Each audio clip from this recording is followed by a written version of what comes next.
లోనే ఒక చారిత్రాత్మకమైనటువంటి రిజల్యూషన్ ఇది. ఎంత గొప్ప రిజల్యూషన్ అంటే మా నాయకుడు రాహుల్ గాంధీ గారు చాలా సందర్భాల్లో ఈ దేశంలో ఉన్నటువంటి సంపద అంతా కూడా దేశ జనాభాలో ఉన్నటువంటి దామాషా ప్రకారం సంపద కానీ రాజకీయ అధికారం కానీ మిగతా అన్నీ కూడా కొన్ని చోట్లే కేంద్రీకృతమై ఉన్నది.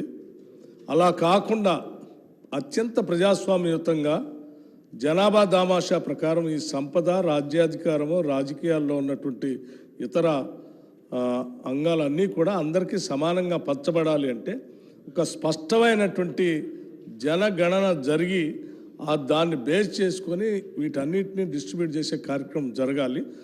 దానికోసం ఈ దేశంలో ఒక కార్యక్రమం తీసుకోవాలని చెప్పి వారు చెప్తూ ఈ రాష్ట్రంలో జరుగుతున్నటువంటి ఆనాటి ఎన్నికల ప్రచార సభల సందర్భంలో కూడా వారు చాలా స్పష్టంగా జడ్చర్ షాద్నగర్లో సభలో కానీ లేకపోతే కరీంనగర్ ప్రాంతాల్లో కానీ చాలా స్పష్టంగా చెప్పారు.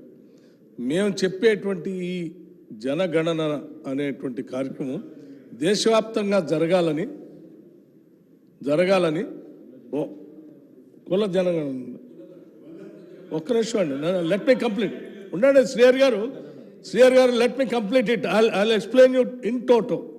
మీకు I'll clarify all your doubts. జరగాలని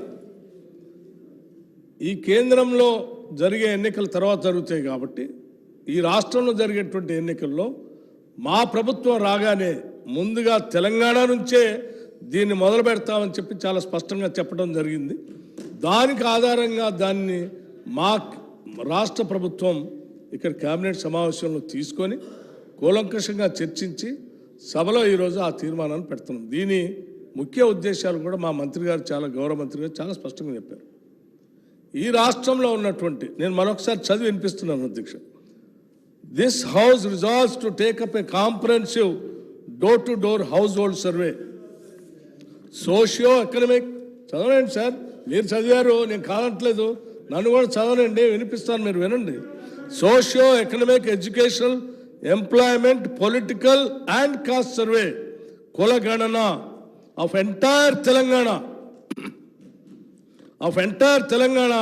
state as per the decision of Council of Ministers of 4th February 2024 so as to plan and implement various socio-economic, educational, employment and political opportunities for the amelioration of backward classes, SC, ST, citizens of the state and other weaker sections of the state. అంటే దీని ఉద్దేశం ఏంటంటే ఈ రాష్ట్రంలో ఉన్నటువంటి అన్ని వర్గాల వారిని కూడా ఇప్పుడే మన మిత్రుడు కమలాకర్ గారు కూడా చెప్పారు.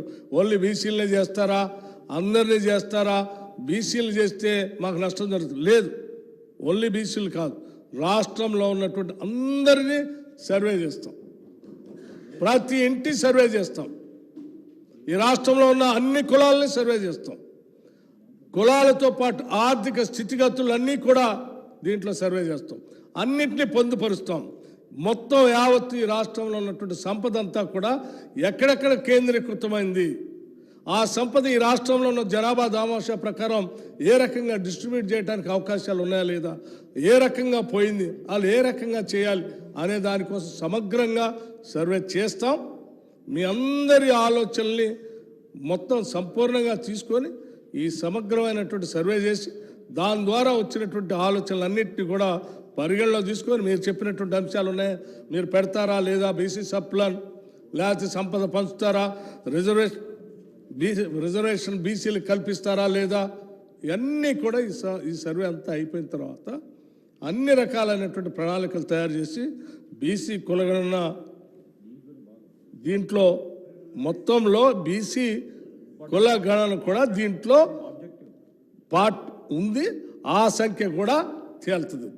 ఇప్పుడే కమలాకర్ గారు చెప్తూ బీహార్లో చేసిన సర్వేకి లేకపోతే కర్ణాటకలో చేసినటువంటి సర్వేకి లేకపోతే గతంలో ఇక్కడ స్థానిక సంస్థలకు సంబంధించినటువంటి రిజర్వేషన్ల గురించి పోతే సుప్రీంకోర్టులో 50% దాటకూడదు అని ఒక ఆలోచన ఉంది, దీనికి ఎట్లా సమాధానం చెప్తారు. వీటన్నిటికీ సర్వరోగ నివారణగా ఉండే విధంగానే ఈ సర్వే జరగబోతూ ఉంది. పూర్తి సర్వరోగ నివారణ సుప్రీంకోర్టు ఏం చెప్పింది?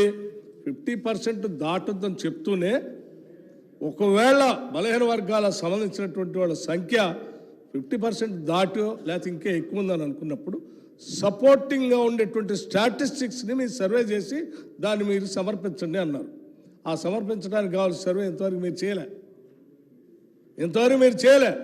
10 సంవత్సరాలు అధికారంలో ఉన్నటువంటి మీరు ఇప్పుడు మా కమలాకర్ గారు మాట్లాడుతూ ఇవన్నీ జరగాల్సి ఉండే చేయలేదన్నారు. మేము వద్దన్నామా? వద్దలేదుగా. 10 సంవత్సరాలు చేయమనే చెప్పాం, కానీ మీరు చేయలేదు. కానీ ఈరోజు మేము చేస్తూ ఉన్నాం. ఈ సర్వే ఈ దేశంలో ఉన్నటువంటి సామాజిక, ఆర్థిక, రాజకీయ మార్పులకి ఒక అద్భుతమైనటువంటి పునాదిగా మారబోతూ ఉంది. అటువంటి గొప్ప తీర్మానాన్ని ఈరోజు మా ప్రభాకర్ గారు ఈ సభలో ప్రవేశపెట్టారు. సాధ్యమైనంత వరకు అటువంటి మార్పు కోరుకునేటువంటి సభ్యులంతా కూడా మీరు సలహాలు, సూచనలు ఇవ్వండి. మాకేం కన్ఫ్యూజన్ లేదు, మేము చాలా స్పష్టంగా ఉన్నాం. కన్ఫ్యూజన్ ఉందల్లా మీకే. మాకు చాలా క్లారిటీ ఉంది. మేమేం చేయాలనుకుంటున్నాం, ఏ రకంగా సామాజికంగా, రాజకీయంగా, ఆర్థికంగా అన్ని వర్గాల ప్రజానికి